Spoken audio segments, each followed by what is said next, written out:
was a restaurant owner on the one hand, and I was creating art and doing a cartoon strip at the same time. And I ended up having a cartoon strip that ran in the Southwest for about 6 years. And it really was the case that my art was an escape from the pressure of the restaurant business. I mean, it really became a form of meditation for me. I always figured that I was going to be doing something more practical throughout my life.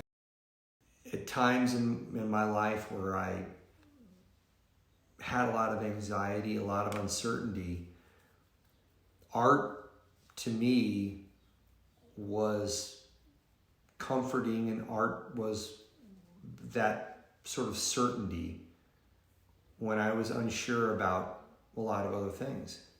It was very fulfilling, but meeting deadline on the cartoon strip required a lot of time.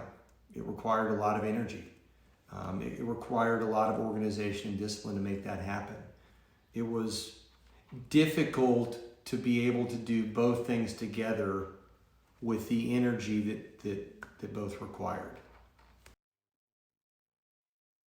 From the moment that I left my cartoon strip, I resolved that if I ever had the ability to get back into art, if I ever had the flexibility to be able to do it later in my life, I would do it. And that opportunity came up a few years later when I was very fortunate to be able to sell my restaurants, giving me the chance to do art more full time.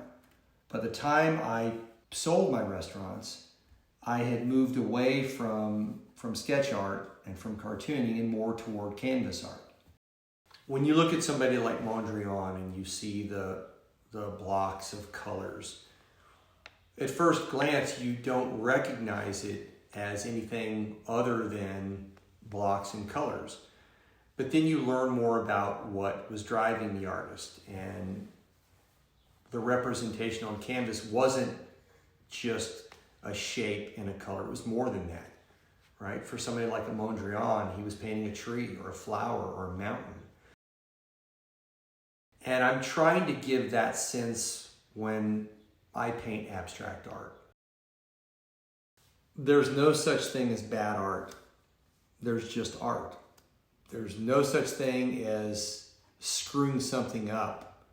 There's just different forms of it.